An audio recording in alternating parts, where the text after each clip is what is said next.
그걸 본 교수님은 제가 영적인 리더가 되기에 참 부적절하지 않는가 하는 평가를 내렸습니다. 저는 그 교수님의 평가에 감사하고 인정을 했습니다. 왜냐하면 사실 저는 다른 사람을 돕기는커녕 제 자신 하나도 감당하기 힘들 정도로 죄가 심했기 때문입니다.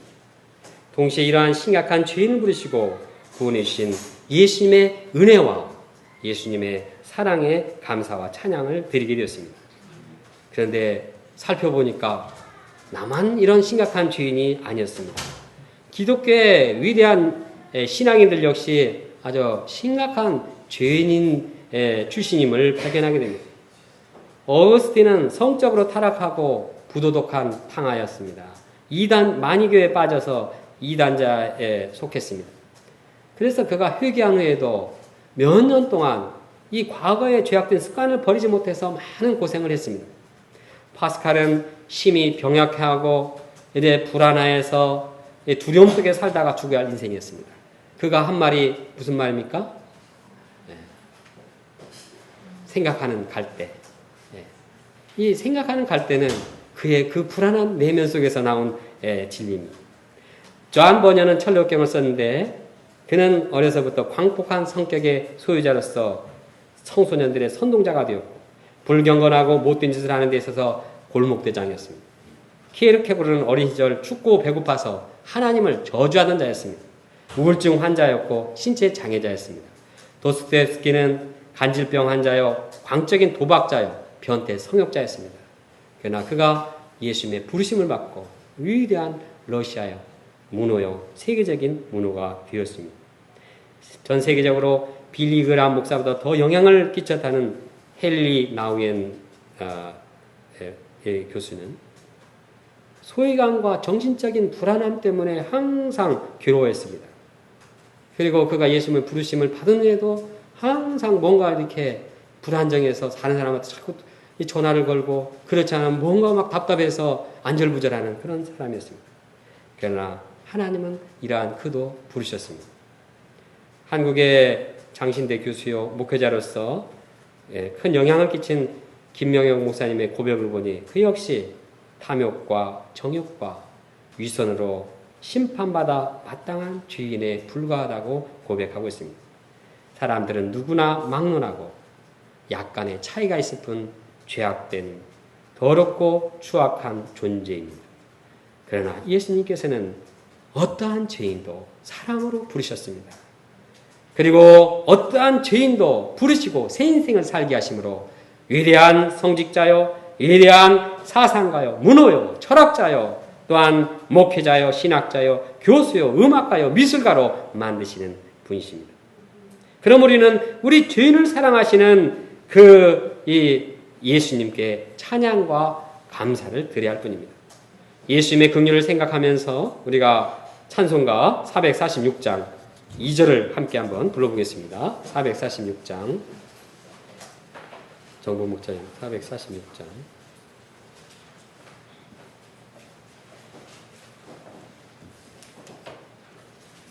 2절만 부르겠습니다.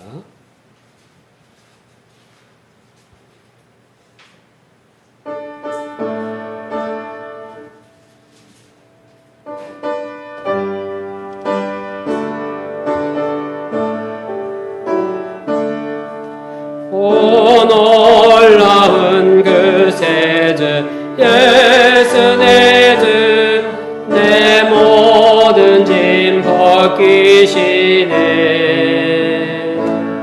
죄악에서 날 끌어 올리시며 또 나에게 힘 주시네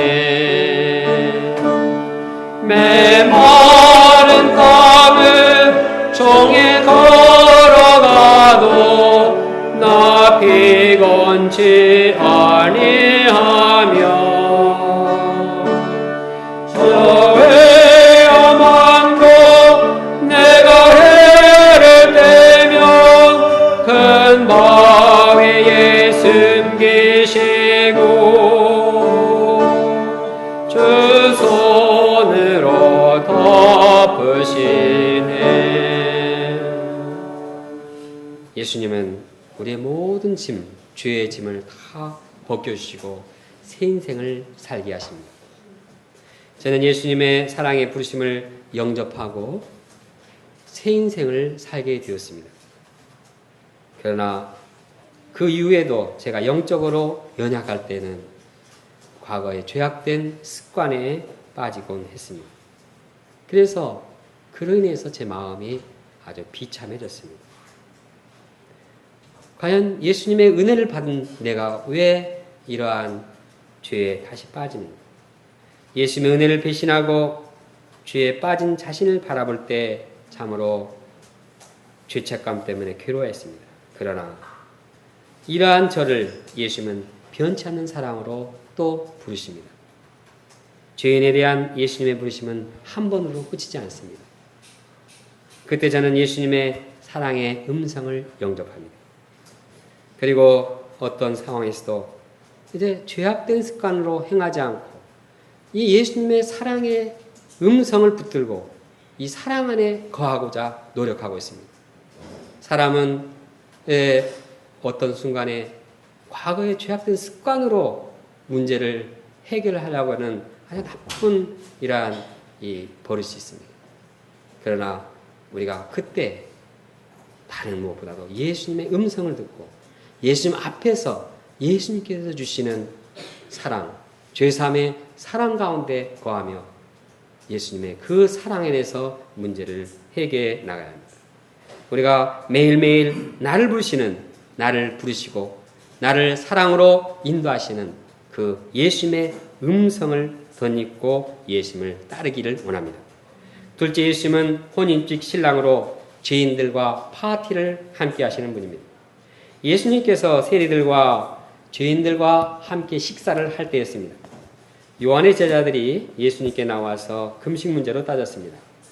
우리와 바리새인들은 이제 금식을 하는데 어찌하여 당신의 제자들은 금식하지 아니합니까?